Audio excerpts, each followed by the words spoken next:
नमस्कार दोस्तों, आप सभी का स्टडी 91 के इस ऑनलाइन प्लेटफॉर्म पर मैं अमित आप सभी का हार्दिक स्वागत करता हूं। साथियों, आज की क्लास में हम सभी बात करेंगे आकलन और मूल्यांकन पर, जो आप सभी के लिए बहुत ही महत्वपूर्ण होने वाला है।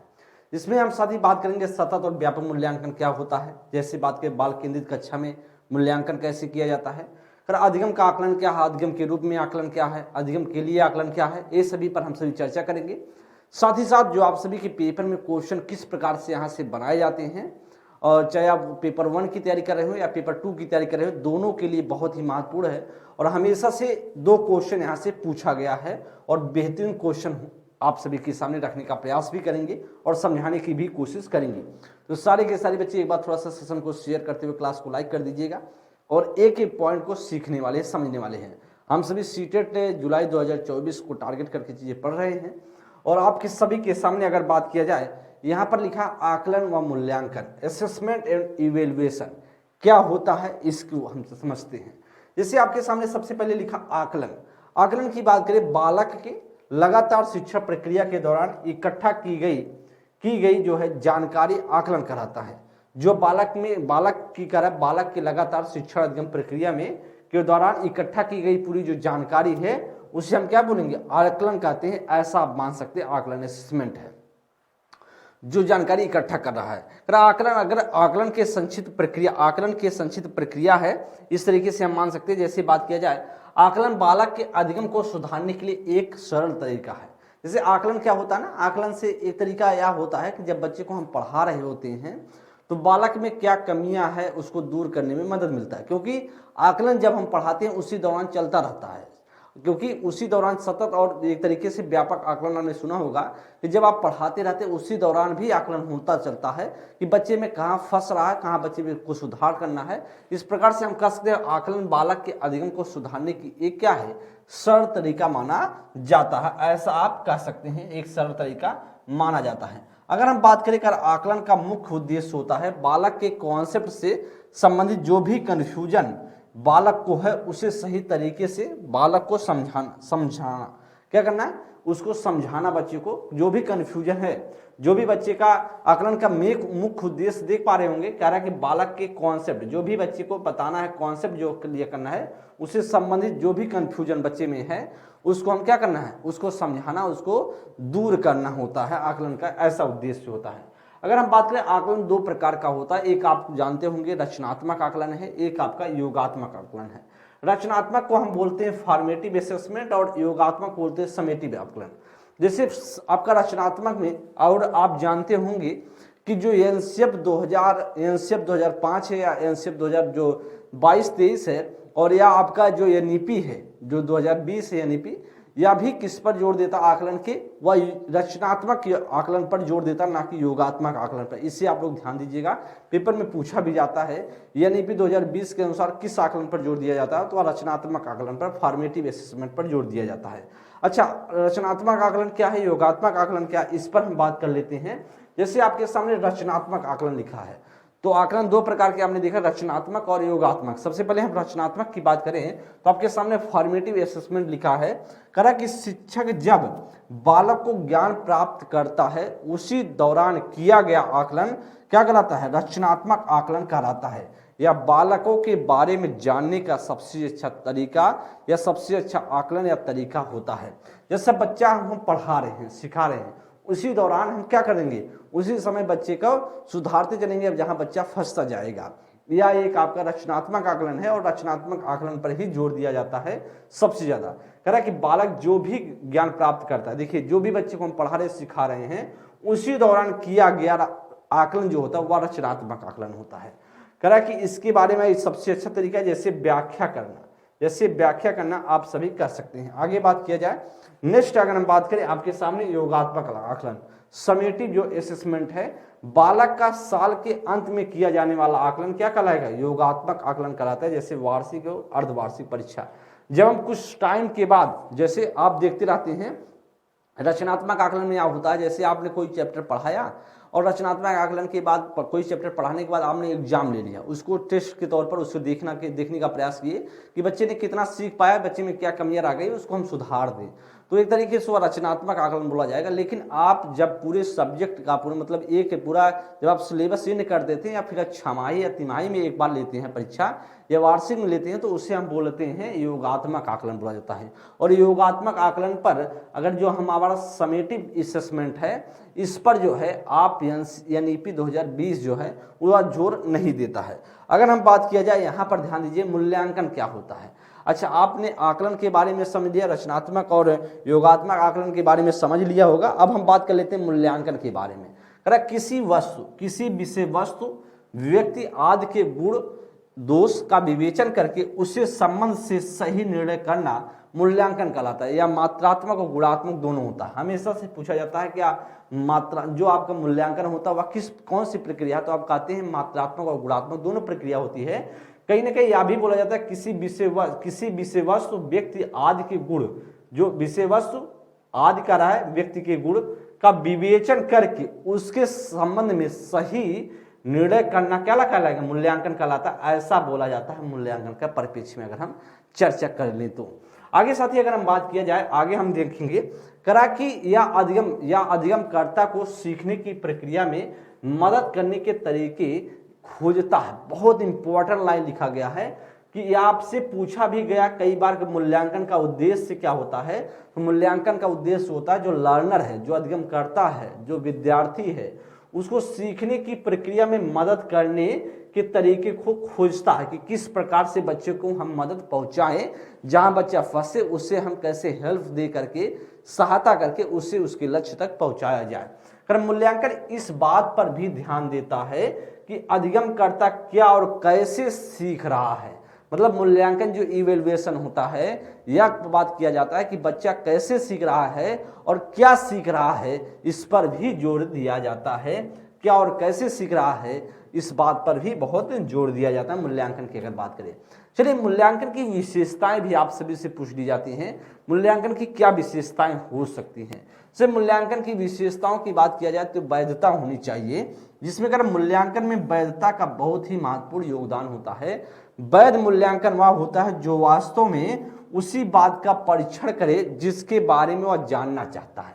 वैधता क्या होता है, जिसके वैधता मतलब है जो आप जानना चाहते हैं उसी का क्या करे, उसी का रिक्वायरमेंट एक तरीके से कहे, उसी बात का परीक्षण करे जो आप जानना चाहते हैं। तो यहाँ पर लिखा गया है मूल्यांकन में वैधता का बहुत महत्वपूर्ण योगदान होता है। तो बात तो चलिए कॉमन सी बात है, लेकिन जो वैध मूल्यांकन होता है ना, जो वास्तव में उसी बात का परीक्षण करे जिसके बारे में वह जानना चाहता है। मतलब जिसके बारे में आप जानना चाहते हैं वही चीज बताए तो वैधता कहलाता है। जिसके बारे में आप जानना चाहते हैं उसी के बारे में बताए तो वैधता कहलाता है। इसे आप लोग ध्यान दीजिएगा, इसे वैलिडिटी कहते हैं। विश्वसनीयता क्या होता है, मूल्यांकन में विश्वसनीयता का महत्वपूर्ण योगदान है। तो सब जानते हैं जैसे कि विभिन्न परंतु जैसे परिस्थितियों में, एक जैसे परिस्थितियों में किसी प्रश्न का परीक्षण या परीक्षा का उत्तर पूर्णतः एक ही प्रकार का होगा तो उसे ऐसा मापन विश्वसनीय कहलाएगा। जैसे बात के देखिए क्या लिखा गया है कि जैसे कि विभिन्न परंतु एक जैसी परिस्थितियों में किसी प्रश्न का परीक्षण या परीक्षा का उत्तर एक ही प्रकार का होगा तो हम क्या कहेंगे, इस तरीके से विश्वसनीयता कहेंगे। जैसे आप जानते हैं वस्तुनिष्ठ परीक्षा होता है, तो वस्तुनिष्ठ परीक्षा में चाहे जैसे आप लें तो रिजल्ट एक ही आएगा, सही या गलत है। वस्तुनिष्ठ जैसे ऑब्जेक्टिव प्रश्न है तो कौन सा ऑप्शन सही है कौन सा गलत है, अगर आपने सही किया तो फिर सही है, गलत है तो गलत है। तो इसलिए विश्वसनीयता इसीलिए कहा जाता है जिसका हम परीक्षा ले रहे हैं उसका उत्तर क्या हो, पूर्णतः एक ही प्रकार का होगा, ऐसा मापन क्या कहलाएगा, ऐसा मापन विश्वसनीयता कहलाएगा। व्यवहारिकता क्या होता है, जैसे व्यवहारिकता में बोला जाता है मूल्यांकन की वह प्रक्रिया, मूल्यांकन की प्रक्रिया लागत, समय और प्रयोग सरलता की दृष्टि से वास्तविक, व्यवहारिक और कुशल होनी चाहिए।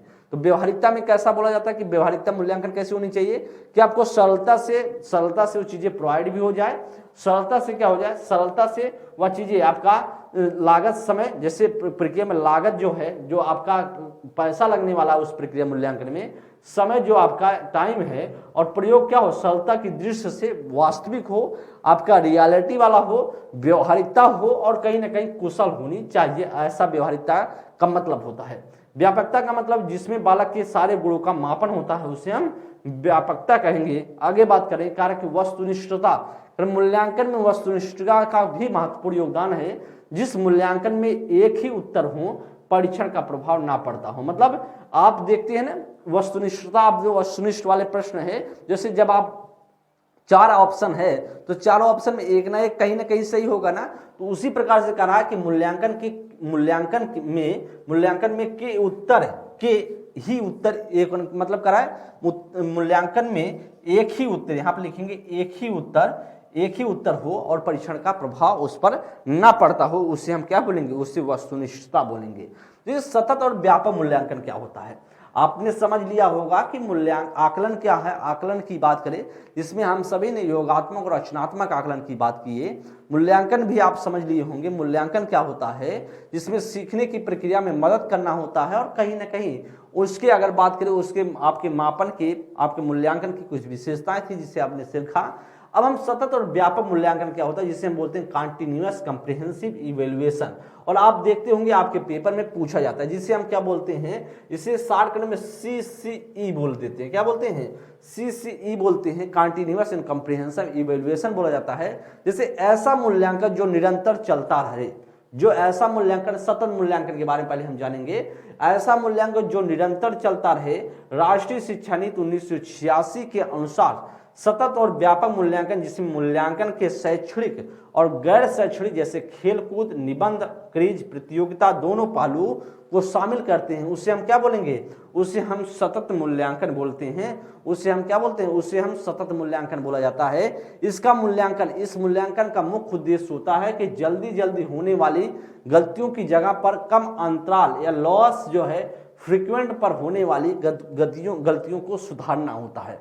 सतत और जो व्यापक होता है कि अब आप बीच बीच में सतत आपको कंटिन्यूअस तरीके से आपका एक तरीके से मूल्यांकन चलता रहे और जहां पर आप फंसते रहे उसका आपको सुधार होता रहे। इस प्रकार से आप समझ सकते हैं। करा कि एक देखिए बहुत महत्वपूर्ण है, स्कूल, जैसे स्कूल बेस्ड असेसमेंट है, तो स्कूल बेस्ड असेसमेंट को बोलते हैं विद्यालय आधारित आकलन। इसे हम क्या बोलते हैं, विद्यालय आधारित आकलन बोलते हैं हिंदी में। विद्यालय आधारित आकलन, विद्यालय आधारित आकलन बोला जाता है, विद्यालय आधारित आकलन कहा जाता है। जिसे हम कहें आकलन में, जैसे आप कहें SBA, जैसे इसमें लिखा है, इसमें अध्यापक बाहरी पेपरों की जगह खुद ही बालकों की क्षमताओं को बेहतर बनाता है। जैसे स्कूल बेस्ड आकलन, मतलब आपका से स्कूल बेस्ड असेसमेंट क्या होता है, जैसे आपने देखा होगा, सुना होगा, जब भी बच्चे का आकलन किया जाए तो जो विद्यालय के टीचर हैं, जिस विद्यालय में बच्चा पढ़ रहा है, उसी विद्यालय के जब टीचर उसको इवेल्युएट करते हैं, एक तरीके से अब उसका मूल्यांकन करते हैं, तो बच्चा अच्छी तरीके से अपने चीजों को बता पाता है, समझा पाता है, टीचर से कह पाता है, क्योंकि पूरे वर्ष उस बच्चे ने अपने टीचर को समझा है, सीखा है। लेकिन कभी कभी आपने देखा होगा कि जब इंटर में हम सभी पढ़ते थे तो उस समय कोई वाइवा लेने के लिए कोई अलग विद्यालय का एक कोई अध्यापक, सरकारी गवर्नमेंट टीचर आते थे और वो आपका वाइवा लेते थे। तो वाइवा लेते थे, वो चीजें गलत है। क्यों आना, जब आपका वाइवा हो तो आपके विद्यालय का ही कोई टीचर, आपके अध्यापक ही आपका वाइवा ले, वो बेहतर है, क्योंकि आप अपनी बातों को सही तरीके से कह सकते हैं और बता सकते हैं। आपको पूरे वर्ष उस टीचर ने आपको देखा कि आप में कितनी एबिलिटी है, कैपेसिटी है, लेकिन क्या उस दिन अगर मान लीजिए किसी कारण से आपकी तबीयत खराब रही, आप सही तरीके से सोच समझ नहीं पा रहे, तबीयत जो है आपको प्रॉब्लम में है, अब हैं, और उस दिन आपने अच्छा परफॉर्मेंस नहीं कर पाया, मतलब वाइवा के दिन, जिस दिन आपका कोई बाहरी टीचर आया है आपके बारे में जानने के लिए, और उस दिन आपका अच्छा परफॉर्मेंस नहीं रहा, तो पूरा नंबर आपका काट दिया जाएगा। और जब कट जाता है तो फिर आपको खलता, क्योंकि पूरे वर्ष आपने मेहनत किया था और उस दिन आपका अच्छा दिन नहीं था, आपने सही तरीके से जो नहीं बता पाया, तो उससे नंबर कट जाता है। इसलिए कहा जाता है विद्यालय आधारित आकलन होना चाहिए। विद्यालय आधारित आकलन होने से क्या होगा, बच्चे में ज्यादा चीजें सही तरीके से अपने आप को प्रस्तुत कर पाता है, बता पाता है। तो साथ ही ये आप सभी के सामने जो हमने रखने का प्रयास किए आकलन और मूल्यांकन, इसे तो आपको समझ में आया होगा, कॉन्सेप्ट आपने सीख लिया होगा। अब पेपर में प्रश्न कैसे आते हैं इसे हम समझने की कोशिश में करेंगे कि इससे पेपर में कैसा आपका इस प्रकार के इस पेपर में किस प्रकार के क्वेश्चन बनते हैं, इससे आकलन और मूल्यांकन से या भी हम देखने का प्रयास सबसे पहले करेंगे। देखिए साथ ही अगर आप लोग स्टडी 91 पे चीजें तो पढ़ ही रहे हैं और साथ ही साथ अगर आप लोग टेस्ट पेपर से जुड़ना चाहते हैं, ऑनलाइन टेस्ट देना चाहते हैं, तो आप सभी डाउनलोड कर सकते हैं प्ले स्टोर पर जाकर स्टडी 91 प्रो और आप सभी वहां जुड़ करके अपने टेस्ट को दे सकते हैं। साथ ही साथ अगर आप गूगल पर स्टडी 91 www.study91pro.com पर जाकर के भी सर्च करके जुड़ सके और जुड़ करके आप टेस्ट दे सकते हैं। साथ ही साथ यहाँ पर देखिएगा जैसे बिहार स्टेट दिखा है, बिहार स्टेट का पेपर आप जानते हैं कि ऑनलाइन मोड में होता है, ऑफलाइन पेपर नहीं होता है।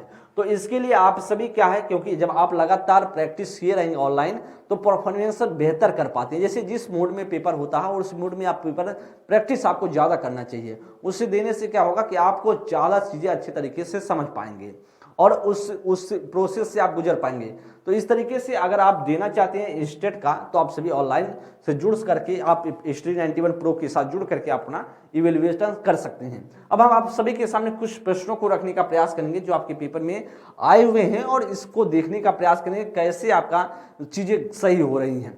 तो पहला प्रश्न आपके सामने स्क्रीन पर दिखाई दे रहा होगा, इस प्रश्न को देखने का प्रयास कीजिएगा और आंसर देने का भी आप लोग प्रयास करेंगे। क्या इसमें से राइट आंसर बन सकता है? बेहतरीन क्वेश्चन है। गत्यात्मक मूल्यांकन क्या समझने में मदद करता है?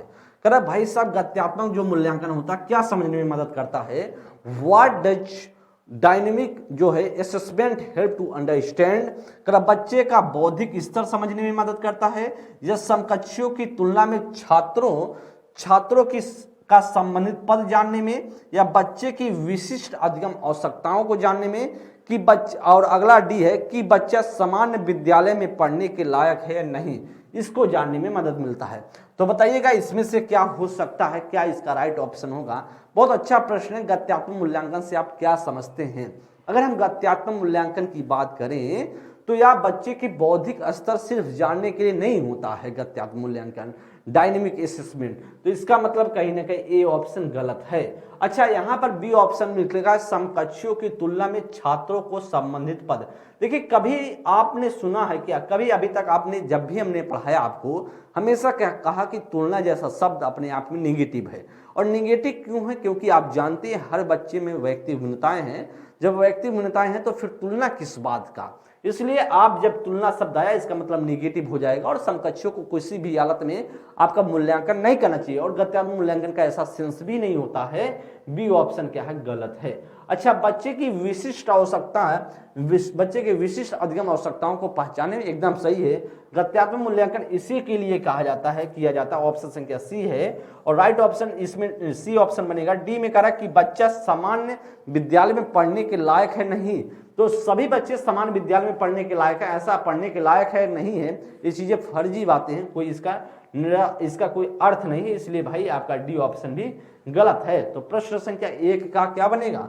वह सी ऑप्शन आपका करेक्ट बनेगा। अगर प्रश्न संख्या सेकंड की बात कर ले तो परीक्षा में कम अंक पाने वाले विद्यार्थियों को कैसे क्या, देखिए परीक्षा में जो अंक है, जो परीक्षा में कम अंक पाने वाले विद्यार्थी को क्या करना चाहिए? विशिष्ट विद्यालय में भेजना चाहिए। देखिए आप अगर शिक्षक के तौर पर आप नियुक्त हैं विद्यालय में तो आपका विद्यालय में बच्चा कोई अच्छा कम अंक पाया है और तो आपको क्या उसके साथ कौन सी एक्टिविटीज करेंगे ऐसा आप कह सकते हैं, आपसे पूछ रहा है। क्योंकि आपको यार देखना पड़ेगा जब आप क्वेश्चन को सॉल्व कर रहे हो सीटेट का तो आपको एक शिक्षक बन करके चीज़ों को सॉल्व करना चाहिए। एक स्टूडेंट बन के सॉल्व करेंगे तो आप गलतियां कर जाएंगे। इसलिए शिक्षक की बातें हैं और शिक्षक जैसी चीजें पूछ भी रहा है। परीक्षा में कम अंक पाने वाले विद्यार्थियों को क्या करना चाहिए? कारण विशिष्ट विद्यालय में भेज देना चाहिए। आप कोई स्पेसिफिक क्या विद्यालय में भेजेंगे क्या आपका स्कूल में? कभी ना भेजेंगे, क्योंकि ऐसा कुछ नहीं है कि आप बच्चा कम पाया तो हम कोई स्पेशल विद्यालय में भेजे। क्या केवल व्यवसायिक शिक्षा पाने के लिए मार्गदर्शन करेंगे?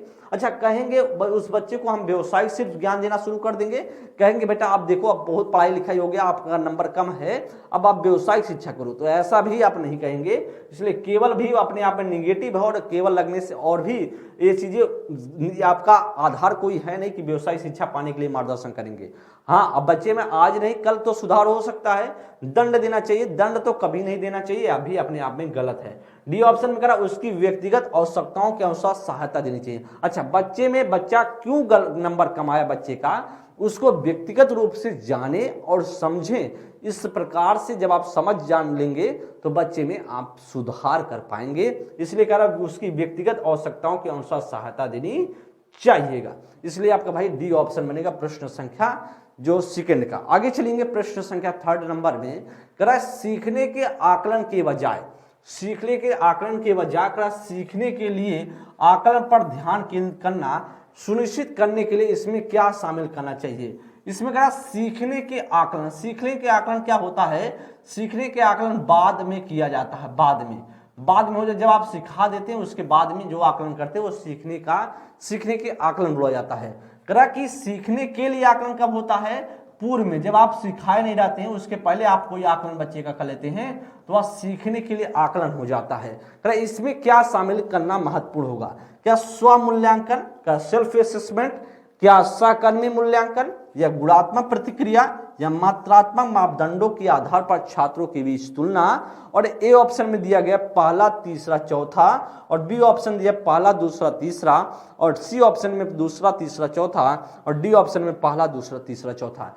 क्या आपका करेक्ट ऑप्शन होगा, आप जरूर बताने का प्रयास कीजिएगा, क्योंकि देखिए आप आंसर करते हैं ना तो अपना इवेल्युएशन करते चलते हैं कि क्या कमी रह गई और मेरे सोचने का तरीका क्या था और इस सर क्या बता रहे हैं चीजें। तो चलिएगा प्रश्न संख्या थर्ड की अगर हम बात करें तो कह रहा है स्व आकलन तो बहुत महत्वपूर्ण है। देखिए स्व आकलन, जब आप स्व आकलन करते हैं तो अपने आप में ज्यादा सुधार करते हैं, दूसरा कोई आपका आकलन करे उतना आप सुधार नहीं हो पाता। जब आप खुद से अपना आकलन करने लगते हैं जिस दिन, उस दिन आपने अपनी कमियों को पहचानने लगते हैं और अपने आप को सुधार करना शुरू कर देते हैं।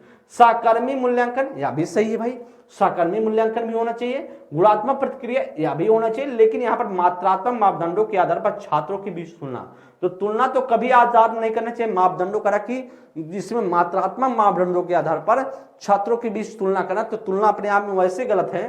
तो पहला दूसरा तीसरा, तो पहला दूसरा तीसरा किसमें, बी ऑप्शन आपका करेक्ट आंसर बन जाएगा। चलेंगे अगला नेक्स्ट प्रश्न संख्या फोर्थ नंबर के लिए, सीखने के आकलन के बजाय सीखने के लिए आकलन सुनिश्चित करने के लिए एक शिक्षक को क्या करना चाहिए। बहुत अच्छा प्रश्न है। शिक्षार्थियों की केवल संज्ञानात्मक क्षमताओं पर ध्यान केंद्रित करें, प्रशिक्षण अधिगम की दैनिक प्रक्रिया में आकलन को शामिल करें, सीधे निर्देश की विधि द्वारा ही शिक्षण करें, या प्रतिस्पर्धा की भावना को बढ़ावा देने के लिए बच्चों के बीच तुलना करें। तो अब क्या करें, सीखने के आकलन के बजाय, सीखने के आकलन का मतलब होता है जब आप सिखा रहे हो उसके बाद में जो आकलन करते हैं वो सीखने के आकलन बोला जाता है। लेकिन सीखने के लिए आकलन कब होता है, जब आप पहले उसका बच्चे का आकलन कर ले, इसके बाद उसकी रुचियों उसकी कमियों को पहचाने के बाद उसी प्रकार से आप शिक्षण ग्रहण बच्चे को करवाएं तो वह सीखने के लिए आकलन होता है। तो इसमें से आपसे करा कौन सा बेहतर हो सकता है ऑप्शन, शिक्षार्थियों के केवल संज्ञानात्मक क्षमताओं पर क्या ध्यान केंद्रित करेंगे। तो कभी आपने देखा होगा सुना भी होगा, जो एनईपी है वह कहता है भाई साहब कि जो बच्चे का सिर्फ संज्ञानात्मक का हम आकलन नहीं करेंगे, बच्चे के तीनों का आकलन करेंगे, संज्ञानात्मक, भावात्मक, मनोगत्यात्मक, और उसी के बाद हम उस हिसाब से उसको प्रोग्रेस कार्ड बनाएंगे। इसलिए भाई साहब आपका ए ऑप्शन क्या गलत है। शिक्षण अधिगम की दैनिक प्रक्रिया में आकलन को शामिल करेंगे, एकदम सही है, एकदम बात सही है। शिक्षण अधिगम की दैनिक प्रक्रिया को आकलन को संबंधित करेंगे, एकदम सही होना चाहिए बी ऑप्शन। सीधे निर्देश की विधि द्वारा ही शिक्षण करें, निर्देश की विधि द्वारा डायरेक्ट करके नहीं, ऐसा को नहीं। प्रतिस्पर्धा की भावना को बढ़ावा देंगे, कंपटीशन को, और आगे तुलना भी लिखा गया है। तो कभी भी कंपटीशन और आपको कंपटीशन और तुलना जैसे शब्द अपने आप में गलत हैं और इसको हम बढ़ावा नहीं दे सकते हैं। तो प्रश्न संख्या जो होगा बी ऑप्शन, इसका फोर्थ का बी ऑप्शन राइट है। नेक्स्ट प्रश्न आगे चलेंगे हम सभी। प्रश्न संख्या फिफ्थ नंबर, करा कि एक बाल केंद्रित कक्षा में मूल्यांकन कैसा होना चाहिए। करा कुछ सामायिक परीक्षाओं द्वारा किया जाता है, या लिखित वस्तुनिष्ठ परीक्षाओं द्वारा किया जाता है, या फिर आपका बिल्कुल नहीं किया जाता को सीखने की प्रक्रिया का अभिन्न अंग माना जाता है। देखिए बाल केंद्रित कक्षा में क्या रहा है, अभी आपको हमने बताया कि आपका जो चाइल्ड सेंटर्ड जो एजुकेशन या आपका क्लासरूम है उसमें मूल्यांकन कैसा होना चाहिए, इवैल्यूएशन कैसे करें। करा कि कुछ सामयिक परीक्षाओं द्वारा किया जाता है, कुछ हम परीक्षाओं लेकर के बच्चे का मूल्यांकन करेंगे क्या? नहीं, इस प्रकार से हम नहीं करेंगे। ये ऑप्शन क्या गलत है। कर लिखित व सुनिश्चित परीक्षाओं के द्वारा करेंगे क्या? एकदम नहीं करेंगे। लिखित नहीं, आप सिर्फ एक पक्ष को नहीं कर सकते, सिर्फ लिखित को, आप बच्चे का होल डेवलपमेंट को देखेंगे, सिर्फ लिखित का बात नहीं करेंगे। और सी ऑप्शन में बिल्कुल नहीं किया जा सकता, नहीं किया जाता। तो आप जानते हैं मूल्यांकन बहुत जरूरी है, और मूल्यांकन से ही पता चलता है कि बच्चे के में कमी क्या है और उसको हम सुधारेंगे। मूल्यांकन तो एक अभिन्न अंग माना जाता है शिक्षण अधिगम प्रक्रिया का, इसलिए जो सीखने की प्रक्रिया का एक क्या है, एक अभिन्न अंग माना जाता है। और राइट आंसर मेरा क्या बनेगा? ऑप्शन संख्या D is the right option, 5th का। नेक्स्ट प्रश्न आगे चलिए, प्रश्न संख्या 6 नंबर, मूल्यांकन का उद्देश्य क्या है? करें मूल्यांकन का उद्देश्य होता क्या है? करें अधिगमकर्ताओं में असफलता का डर पैदा करना, या प्रदर्शन के लिए बच्चों को शर्मिंदा करना, या अधिगमकर्ताओं के प्रदर्शन की एक दूसरे से तुलना करना, या अधिगमकर्ताओं को सीखने की प्रक्रिया में मदद करने का तरीका खोजना। बहुत अच्छा प्रश्न है। अगर हम इस प्रश्न की चर्चा कर लें तो मूल्यांकन का उद्देश्य, आपका पर्पज पूछ रहा है क्या, what is the purpose of evaluation, तो हम बात करेंगे उद्देश्य, इसकी बात करेंगे मूल्यांकन का। तो इसमें कह रहा अधिगमकर्ताओं में असफलता का डर पैदा करना, क्या जो लर्नर है, जो पढ़ने वाला विद्यार्थी है, उससे आप मूल्यांकन करके बच्चे में डर पैदा करेंगे क्या? डर के भावना पैदा करेंगे? नहीं, ऐसा उद्देश्य नहीं होता है। ये ऑप्शन क्या है? गलत है। बी ऑप्शन में आप प्रदर्शन के लिए बच्चों को शर्मिंदा करना, तो प्रदर्शन के लिए बच्चों को शर्मिंदा करेंगे क्या? एकदम नहीं करेंगे। तो यह भी अपने आप से गलत हो जाएगा। कभी बच्चे को शर्मिंदा नहीं करना, हमें बच्चे को मोटिवेट करना है। जब शर्मिंदा करेंगे तो बच्चा आज एक दिन आएगा, 2 दिन आएगा, जब आप बार बार वही काम करना शुरू कर देंगे तो आपके क्लास में बच्चा इंटरेस्ट नहीं लेगा, और जब इंटरेस्ट नहीं लेगा तो धीरे धीरे निरस होते होते आपसे ऊब जाएगा और फिर विद्यालय छोड़ भी सकता है। तो यह ऑप्शन तो नहीं बनेगा। अधिगमकर्ताओं के प्रदर्शन का एक दूसरे से तुलना करना, तो आप जानते हैं कभी भी लर्नर जो है, अधिगमकर्ता है, कभी एक दूसरे के साथ तुलना नहीं करना। इसका मतलब सी ऑप्शन भी अपने आप से गलत है। डी ऑप्शन में क्या दिया गया? अधिगमकर्ताओं को सीखने की प्रक्रिया में मदद करने का तरीका खोजना, तो एकदम सही है। मूल्यांकन का उद्देश्य होता है जो लर्नर है उसको जो सीखने की प्रोसेस है, जो लर्नर की प्रोसेस है, उसमें कहीं ना कहीं हेल्प करने का आप तरीका खोजेंगे, और उससे हम बोलते हैं मूल्यांकन का उद्देश्य। ऑप्शन संख्या 6 का डी ऑप्शन बनेगा, और इस बात को आप लोग अच्छे से ध्यान दीजिएगा। नेक्स्ट प्रश्न आगे चलेंगे हम सभी, प्रश्न संख्या 7 नंबर, बच्चों के सीखने का आकलन, बच्चों के सीखने का आकलन करने के लिए एक शिक्षिका को किन तरीकों का इस्तेमाल करना चाहिए? जब बच्चों को हम सिखाने जो सीखने का आकलन करने के लिए किस प्रकार का इस्तेमाल हमें करना चाहिए तरीकों का। कक्षा में दी गई अंतःक्रिया को हम, या परियोजना को, पोर्टफोलियो का, आत्मसम्मान, पहला और दूसरा तीसरा चौथा, पहला दूसरा तीसरा चौथा, पहला दूसरा तीसरा, क्या इसका राइट ऑप्शन होगा? बेहतर क्वेश्चन, बहुत बेहतरीन। What method should a teacher use to assist आपका चिल्ड्रन लर्निंग, तो आप क्या करें? Interaction done is class, project, portfolio या सेल्फ असेसमेंट, तो क्या आप कह सकते हैं इसमें से राइट आंसर होगा? तो भाई साहब कक्षा में अंतःक्रिया का भी योगदान बहुत है कि बच्चा किस प्रकार से क्लास में इंटरेक्ट कर रहा है, और यह भी तो बात एकदम सही है। इंटरेक्शन कैसे बच्चे का, अंतःक्रिया कैसा है, इसको हम ध्यान देंगे। परियोजना को भी ध्यान देंगे, उसको प्रोजेक्ट को भी, साथ साथ पोर्टफोलियो को, आत्म आकलन का भी, स्व आकलन किस प्रकार से बच्चा कर पा रहा है, तो सभी के सभी इसमें पॉइंट सही हैं। इसलिए राइट ऑप्शन क्या बनेगा? ऑप्शन संख्या C is the right option.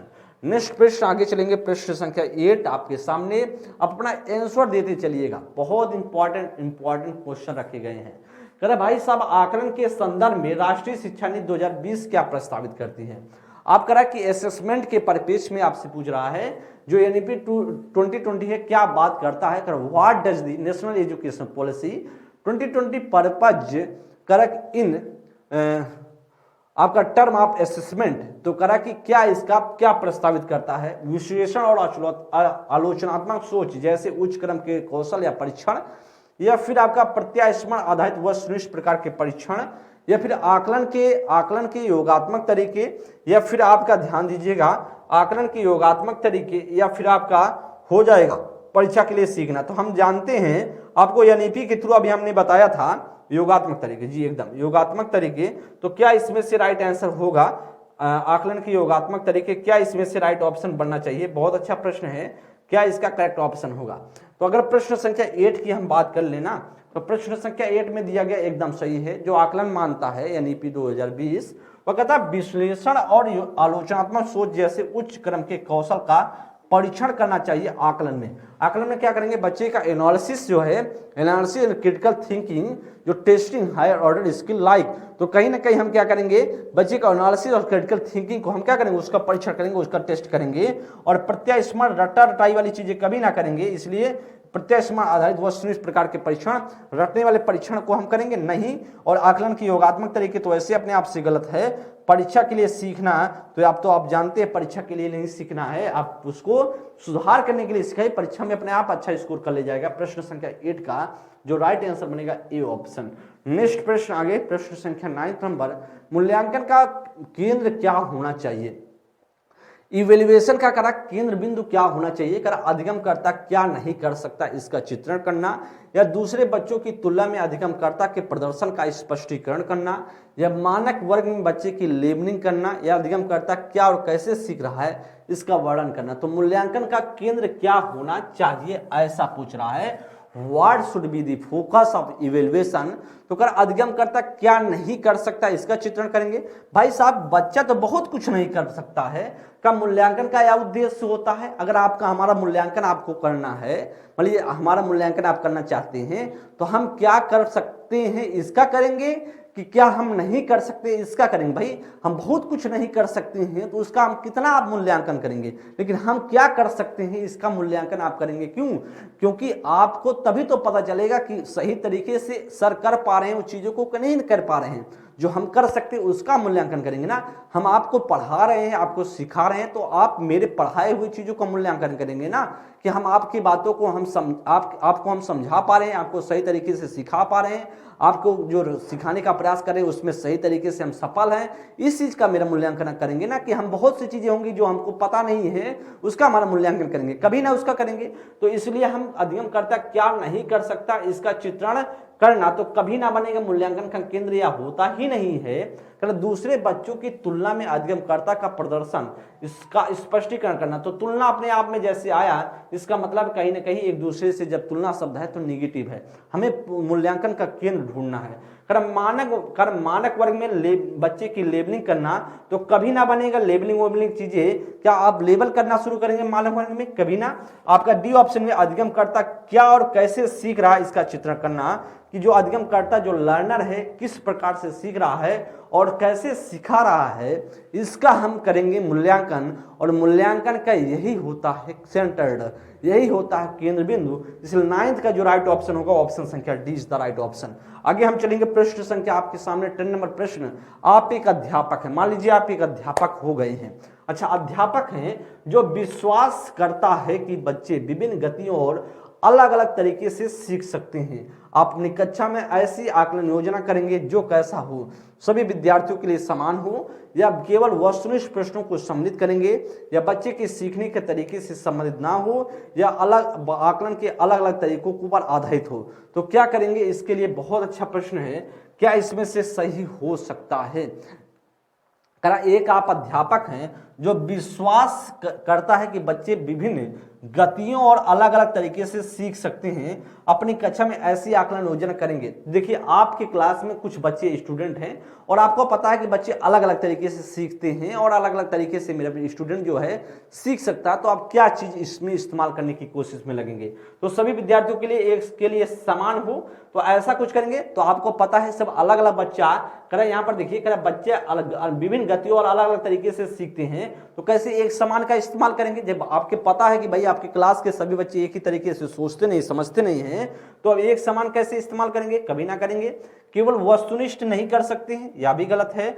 बच्चे के सीखने के तरीके से संबंधित ना हो, भाई क्यों नहीं होगा, जब बच्चे के तरीके से संबंधित होगा ही नहीं तो फिर क्या मतलब रह गया उस आकलन का, गलत है। आकलन के अलग अलग तरीकों पर आधारित हो तो यह आपको फॉलो करना चाहिए, ऐसी आकलन योजना करेंगे जो आकलन के अलग अलग तरीकों पर आधारित हो। तो प्रश्न संख्या 10 का क्या बनेगा, वह डी ऑप्शन बन जाएगा।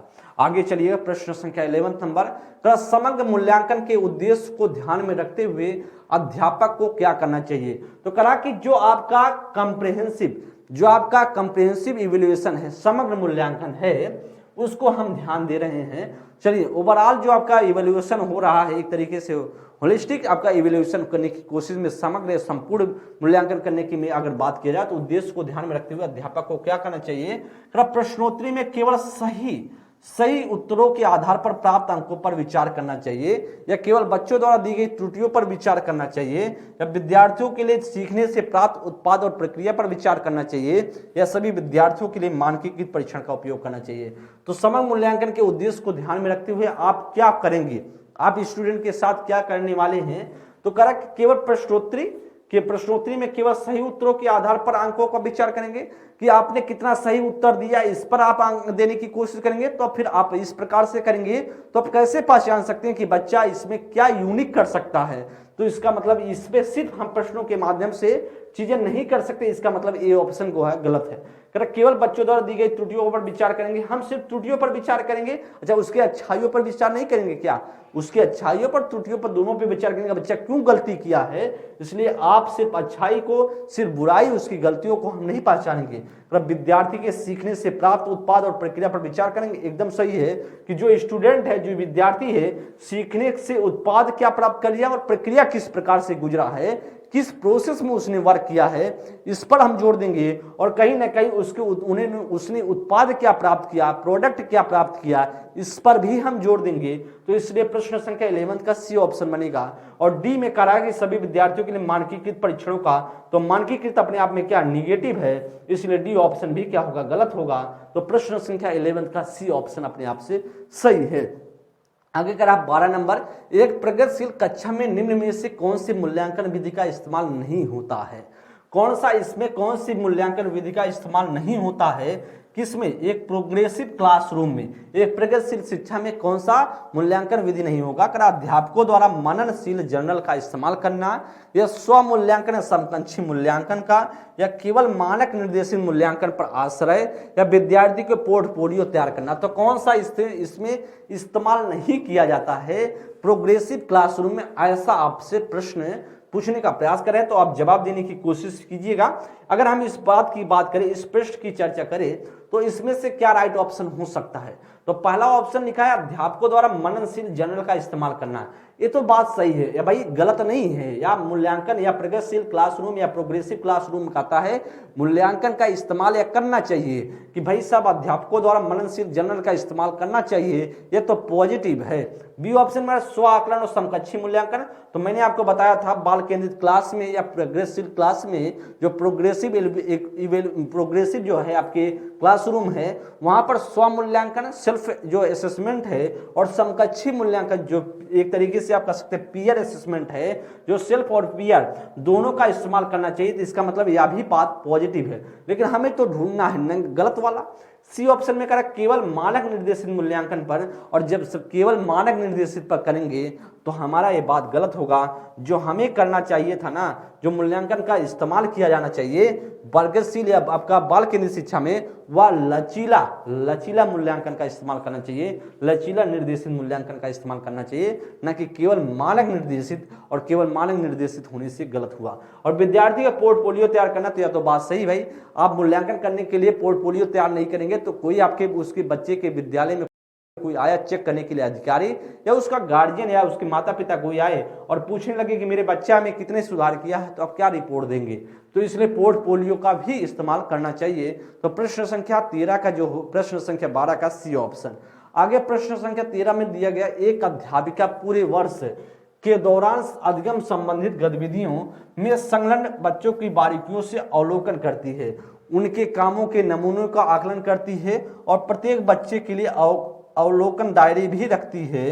इस प्रकार का मूल्यांकन क्या कहलाएगा? मानक स्वरूप, या संकल्पनात्मक, अध्यापक केंद्रित, या सतत और समग्र, या मानक आधारित एवं संदर्भयुक्त। तो इस प्रकार से प्रश्न देखिएगा, पूरे वर्ष क्या करती है एक टीचर, एक अध्यापिका, अधिगम संबंधी गतिविधियों को संलग्न बच्चों को तरीकों से, जो बारीकियों से एक तरीके से अवलोकन करती थी। पूरे वर्ष बच्चे ने क्या किया है, एक उसके पूरे एक तरीके से बारीकियों से ध्यान में रखते हुए एक रिकॉर्ड तैयार करती है। साथ ही साथ उनके कामों को नमूनों का संकलन करती है, कि बच्चे ने जो काम करने का तरीका है उसका किस तरीके से है, पढ़ने का तरीका, बताने का तरीका, सोचने का तरीका किस प्रकार से है, उसका भी संकलन आकलन करती है और कलेक्शन करती है और कहती है प्रत्येक बच्चे के लिए अवलोकन डायरी भी रखती है। तो अवलोकन डायरी रखती है, इसका मतलब कहीं ना कहीं पोर्टफोलियो का भी इस्तेमाल कर रही है।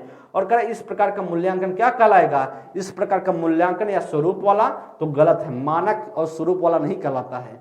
संकल्पनात्मक और अध्यापक केंद्रित नहीं भाई, वह कहलाता सतत और समग्र मूल्यांकन, जिसे हम बोलते हैं कंटिन्यूअस एंड कॉम्प्रिहेंसिव इवैल्यूएशन बोला जाता है। जब पूरे वर्ष उसके बच्चे की गतिविधियों को, एक्टिविटीज को ध्यान में रखते हुए, बारीकियों को ध्यान में रखते हुए जितना भी काम बच्चा कर सकता है, क्या उसमें अच्छाइयां क्या बुराइयां हैं, किस तरीके से बच्चा सीखता है, ये सभी सब आपके सतत और आपके समग्र मूल्यांकन के अंतर्गत आएंगे। राइट ऑप्शन बनेगा 13 का सी ऑप्शन।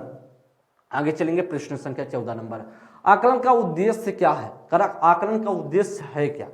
बच्चों को भयमुक्त परिवेश में अध्ययन करने के लिए प्रेरित करना, या बच्चों को धीमी गति से सीखने वाले प्रखर और समस्यात्मक रूप से चिन्हित करना, या फिर अधिगम पर विश्वसनीय प्रतिपुष्टि देना, या कक्षा में प्रतियोगिताओं को प्रोत्साहित करना।